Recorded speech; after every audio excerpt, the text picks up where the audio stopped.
Welcome to Behind the Mic with AudioFile magazine, the #1 source for audiobook reviews in the world.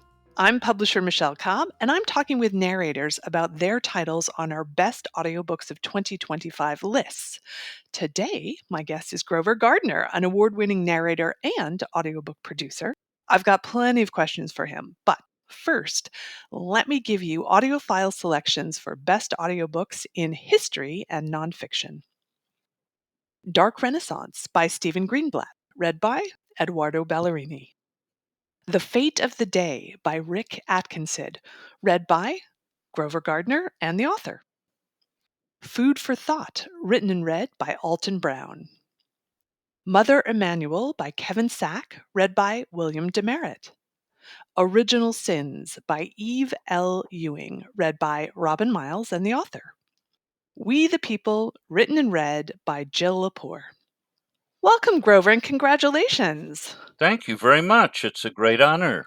I appreciate it. We're so glad you're here, and I'm hoping that you can tell us. I mean, this was quite a book, but if there's possible, if you can just give us a short summary for those who are not familiar with Fate of the Day, tell us a little bit about what it's about.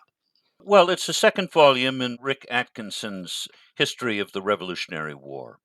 And it covers, I think, 1777 to 1780, I believe, and takes us post-Trenton through the Northern Campaign and back down to the Chesapeake Bay.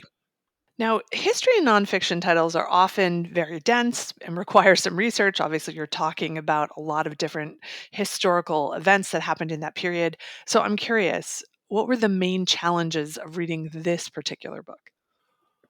Well, first of all, the length. I mean, you have to hang it together and keep it going and keep the energy smooth and uninterrupted. And one of the challenges, which is a kind of a quirk of Rick Atkinson's, is his penchant for lists, Oh, long lists of Army supply trains, the materials that they had to requisition, what they carried. I like them because they give you a sense of immediacy and a sense of exactly what was really involved in feeding, supplying, transporting an army by wagon, by horse back in those days. And the immense amount of effort that went into that, the expense, the huge amount of materials that they had to get from either locals or requisition from our fledgling Congress, and sometimes import from France or commandeer from captured English ships, things like that. So it kind of gave you a sense of the amount of work that went into just moving these armies from one place to another. now what about all the names? Did you have to look all of those up, or was that prepped for you in some way?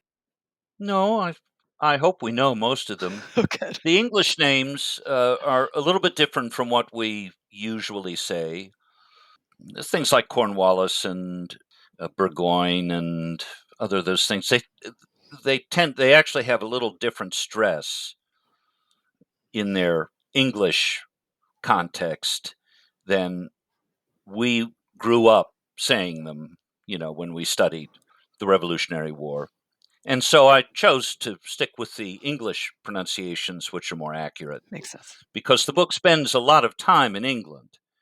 We don't just see the American side, we see the British side and everything that was going on there politically and personally with some of the key figures, which was very, very interesting. Now, you mentioned that the book was extremely long, so the final audio is 60 hours. Oh, no, goodness, that's way too much. It's 32, I 32, think. okay, all right. Oh, 60, I might not have made it, but 32 was fine. But yes, that's still quite long. So I wonder, how many days did it take you to record it, and what was that like? Oh, a lot. I can't do as much in a day as I used to. Try to do an hour and a half. So it took me about 6 weeks. They wanted it in, I don't know, 10 days or something. I said, no, I can't do that. A 32-hour book in 10 days. No, that's not going to happen. But they were very gracious and said, oh, okay, that's fine. I just fed them the files as I finished up, and Excellent. we rolled along. Now, you produce audiobooks as well as narrate them. So I'm curious if you're seeing any trends in audiobooks and anything that's happening in nonfiction in particular. Well, this big a book in terms of size and length is getting more and more unusual, I think. You don't see these lengthy opuses, historical opuses anymore. 30, 40 years ago, I read, 11 volumes of Will and Ariel Durant. And we regularly did great long books by William Manchester and James Michener and, David Horowitz and all of the great biographers. But that's not as common nowadays. I think there's more of a focus on microhistories where someone will take a small subject like the spoon or the egg and write a short but comprehensive history of how those things fit into society and our history and things like that, which are very interesting. Right. But you don't tend to see the big, long, sprawling histories anymore, like Shelby Foote's The Civil War, or anything like that, which is why I think Mr. Atkinson is to be commended for taking his time and giving us the wealth of information and detail that we get from these volumes. Yes. And in fact, I think I was thinking about volume 1 and 2 when I put the 60 hours together. That's it. That would be the answer, yes. So I'm curious, what do you wish that people will take away after they listen to this title?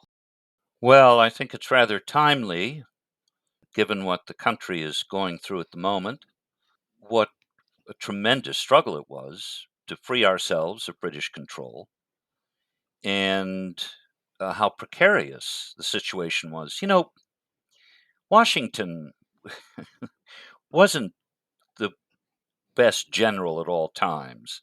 He kind of fumbled around a lot, but Hmm. his instincts were good, and his command of the army was secure, and the devotion, loyalty that people had to him was certainly helpful. But it wasn't a slam dunk by any means. And I think if people read this, they might get a better appreciation of what an enormous task it was to win our independence and how precious that independence is. I think that's a very salient point as we sit here today. Yeah. Well, thank you for being here, Grover, and for sharing all of that with us. And thanks to our audience for listening. We hope you join us again Friday for another Best of the Year conversation. I will be talking with narrator Mia Hutchinson Shaw about her title in the Best Mystery and Suspense Audiobooks of 2025 list. And don't miss this week's bonus edition of Behind the Mic with Who's Listening, a feature where AudioFile magazine talks with top authors, narrators, and others about how and why they listen to audiobooks.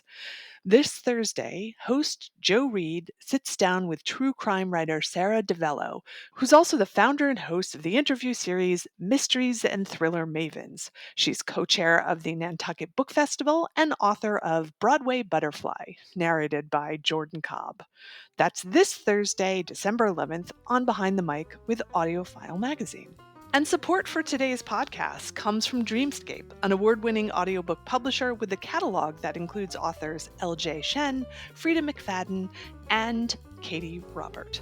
Discover your next great listen at dreamscapepublishing.com. Thanks for listening.